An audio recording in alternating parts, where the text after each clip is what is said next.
Hi, I'm Kaedrich Olsen. Today, I'm going to bring to you a method that I have learned for creating rune scripts, converting that into bind runes and a Galdr formula, and then taking what you have created into the ritual chamber for ecstatic loading of the runic energies in order to increase the probability of the events occurring in your favor to bring about the results you're seeking. And we're going to do this by looking at this in three different phases. The first is the work that takes place outside of the ritual chamber. This is where you will use your cognitive, creative minds to come up with the runes, with the stave forms, and all of the planning and procedures that you will be doing in the ritual chamber. Second, you will enter into the ritual chamber, leaving behind your cognitive reasoning functions outside of ritual space in order to achieve an ecstatic state, which loads the energy. And the third phase is the most important phase, is committing to action, the things that you need to do in the real mundane world to bring about the outcomes that you seek.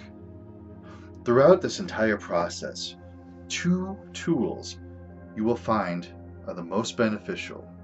And the first is obscurity. You will want to obscure from your conscious mind the runes and the intentions behind those runes. When we look at ancient rune scripts and bind runes and crypto runes, sometimes the meanings have been hidden through whatever it was that the ancient rune master was doing. Scholars will say that this obscurity was to keep the meanings away from other people's eyes, and I do think that that is true. And I think it is also true that it was intentionally obscured for the person who was carving those runes, and I'll get into why that is in a little bit. The second tool that you will find most beneficial is Nepenthe. This is forgetfulness.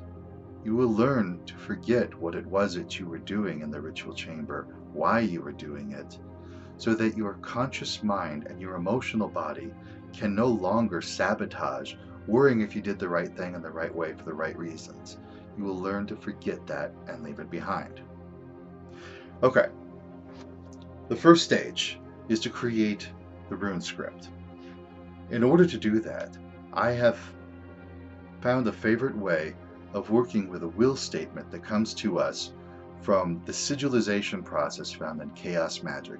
And that is simply making it is my will that such and such happens. And this such and such that happens, keep it to the 3 P's. Keep it present tense, it's happening right here, right now. Keep it positive, this is what I am doing. And keep it possible. For the example of the working that we have right now, we'll come up with a will statement for someone who is in college and working on a mathematics degree. This person comes up with a will statement of, it is my will that I am achieving a degree in mathematics. Okay? It is my will that I am achieving a degree in mathematics. The next step is to look over the will statement that you have and pick out key words that you can convert into runes.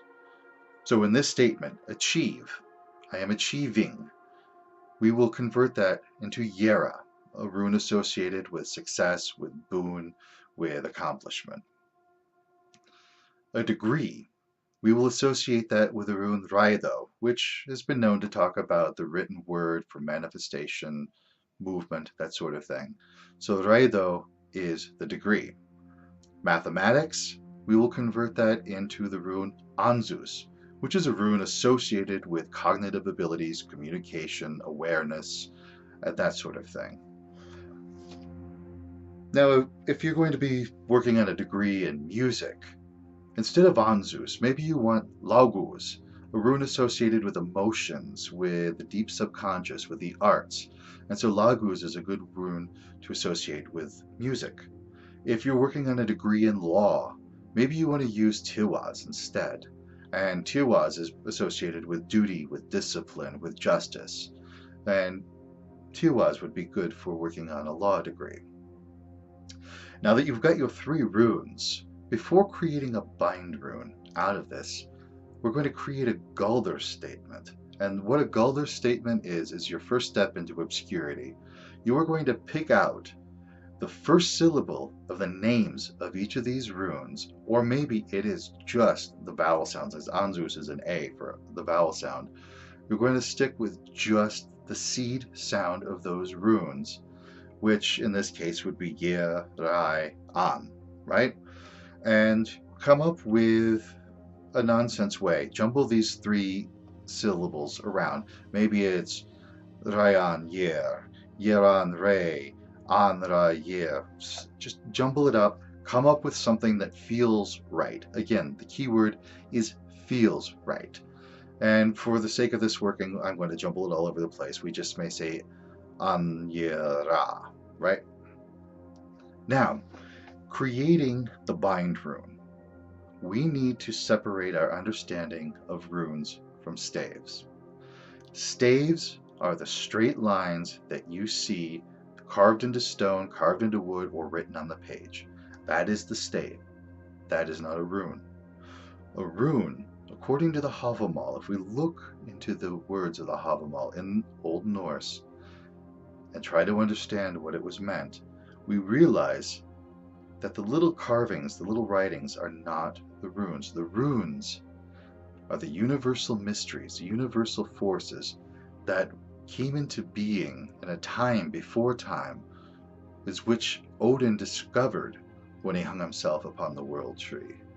He didn't create runes. He discovered them that were created in the time before time.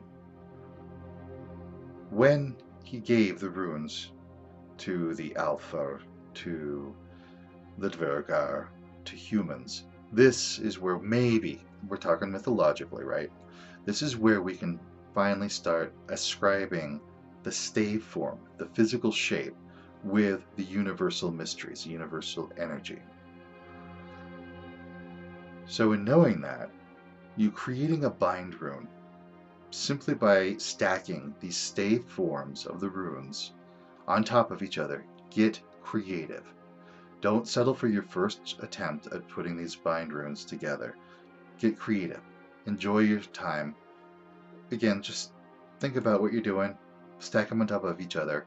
And since we are in the 21st century, you are not limited to straight lines. The ancient rune masters were limited by the tools and the materials that they had on hand, so most of the runes, if not all of the runes, were carved in straight lines. Here we are, the 21st century. You have pen and paper, you have computer, you have paint. You are not limited to leaving these runes in straight lines. And in fact, the more you can obscure the stave form of your bind rune, the better you will be at the work coming forward. Now, all the while that you're creating your Galdr formula, all the while that you're creating your bind rune stave form, what you want to be doing during this entire time is thinking about the moment your intention is achieved. You want to feel it. You want to experience it with strong intensity, as if it's happening right here, right now, the moment you're painting those stave forms, the moment you're coming up with a Galdr formula. Feel it. Feel it to the depths of your being, as if it's happening right now. If you're working on your degree in mathematics, what does it feel like that moment you're standing on stage in cap and gown and the degree is placed in your hand, knowing that all of your hard work has led to this exact moment? Embody that feeling as if it's happening right now, the entire time you're creating your bind rune, stave form, and Galdr formula. It is very important that you start moving away from the conscious experience of your intention to the emotional, visceral experience of what it feels like to have that achievement already in hand. Feel it, be it, here and now. And what this does is it encodes deep within your subconscious, deep within your visceral nervous system, deep within the intention that you're working for. And this is important to do at this stage because you're going to forget about it later. Because this is where we start moving into getting ready to work in the ritual space. And what you want to do, if you can, in between creating your bind rune and Galdr formula and going into the ritual space to load this, you want to forget about what you've done. You want to take the time to forget what that bind rune was all about, what that Galdr formula was all about. You want your conscious mind to let go. And I know it's not always easy to do. We tend to get emotionally involved in the outcomes that we want. We tend to really desperately need something to happen. And when you're working with it with such intensity, it can be easy to not forget what you're working on. And I'm guilty of this. So what I've learned to do is, while I create the one true formula that I'm working on, I'll create 3, 4, 5 other nonsensical formulas. And I'll just mix them all together at the same time, so that a week later when I come back to do the working, I don't know which one's the real one. And instead, I'll load them all.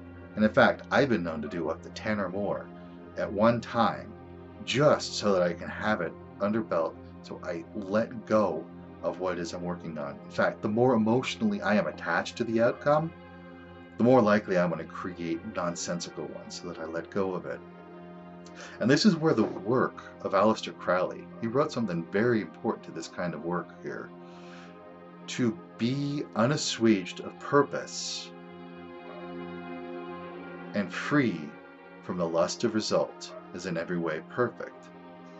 What this means is you enter the ritual chamber with purpose.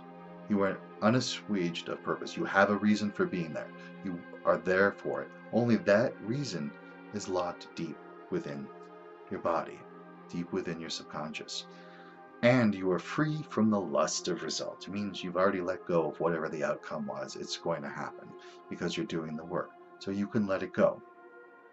Okay. Now comes the time to enter the ritual chamber.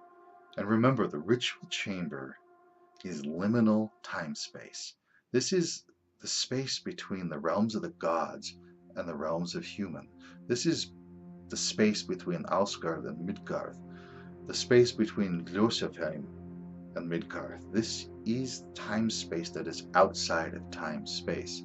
So you need to learn to leave your conscious, reasoning, critically evaluative mind outside of the ritual chamber.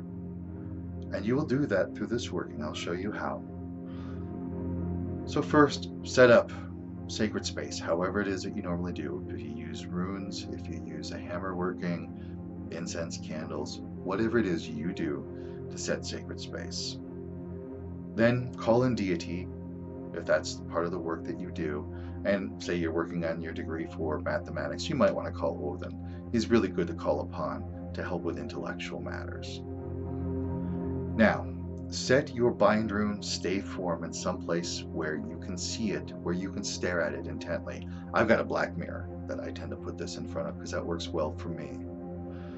And take a few moments to enter into a meditative state of mind, to relax, to calm the mind, to clear thoughts out of your head, and begin maybe gently rocking, moving side to side, and start uttering the Galdr formula.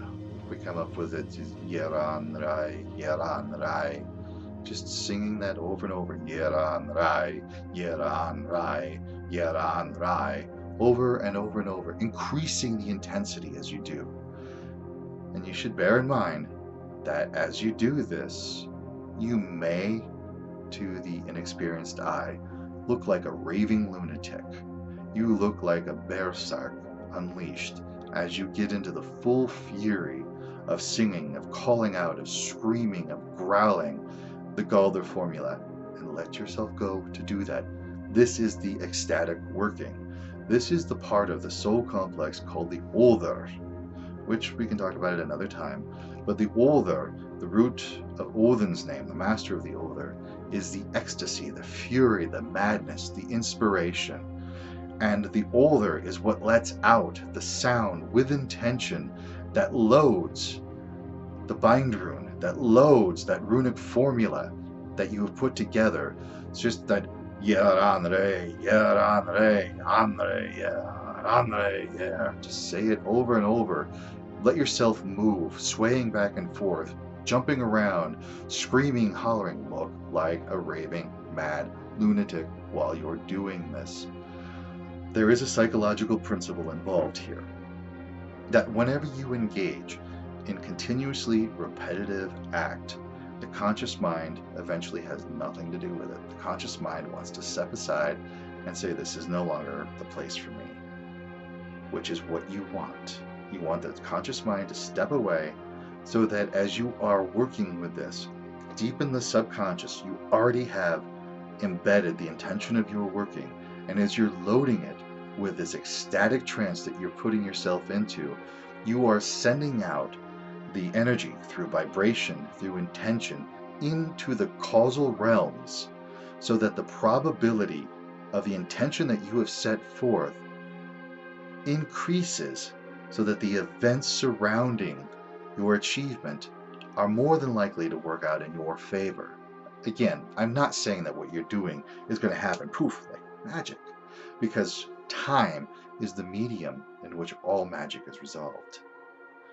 So you need to affect the probability of the outcome through the causal realms, which is the language that the author speaks, which is the language that comes out from the visceral part of your being through your Galdring as you're staring intently at the bind room. Now comes the most important step of this whole working, is as you are calling out, singing like a madman, furious, madwoman, furious at the Galdr formula, when you can no longer do it, grab your bind rune and destroy it. Burn it, rip to shreds, soak it in water, do whatever it is you need to do to destroy it. Don't ever look at it ever again. Don't ever call out that Galdr formula ever again. You want to stop, leave it behind, and forget that you ever did anything with that. Ever. It's over. Done. Close out ritual, however it is you do. Thank deity for their presence. Drop the wards, absorb the energy, ground out, whatever it is you need to do. Most importantly, forget what you've just done. At the end of the Havamal, there is a poor translation for the last stanza, for a couple of the lines of the last stanza that I've come across, and it is a poor translation from Old Norse to English. However, the words are very useful for this process. They are useful if you use them, needful if you need them. What you have just done with this ecstatic loading process is used the runes, used their energy, and let them do the work that you have set for them to do. Use them as a tool and let it be done. They're needful if you need them, meaning if you're worried you've done it the right way, if you've done this, if you've done that, they will zap your energy, and your conscious mind will work with the subconscious mind and reroute everything that you've ever worked on and subconsciously sabotage the work that you've done, because you're needing the runes to do what you want them to do instead of using them effectively, which means we get to our third part. Knowing that the work that you have done has been rightly wrought, that the runes have been set into motion, affecting causal order, and you can let that go. But you still have to do your job. You still have to do your part in the real world to enact the change that you want to have happen. Meaning, you've loaded runes, you've sent runes out into the causal orders and the causal realms for achieving a degree in mathematics. You need to go to class every day. You need to hit those books hard. You need to complete your assignments, write your papers, so that you achieve that degree. And by sending out those runes through the causal realms, you have increased the probability that the efforts that you exert in the real, everyday, mundane world yield the results that you want. It's up to you. Now, these words may sound simple, and it may sound like a simple process. I assure you it's not. It's going to take practice. It's going to take stumbling, bashing your way through, making mistakes. I recommend you start off small, something easy, something you don't really care so much about, maybe something you can do for somebody else that you don't care about the result. But whatever it is, experiment, trial and error, make it work for you in a way that it works for you. Simple, easy, but it takes practice, time, patience, and the willingness to make mistakes and learn from them. I hope you find this useful, and I hope it serves you well. Thank you.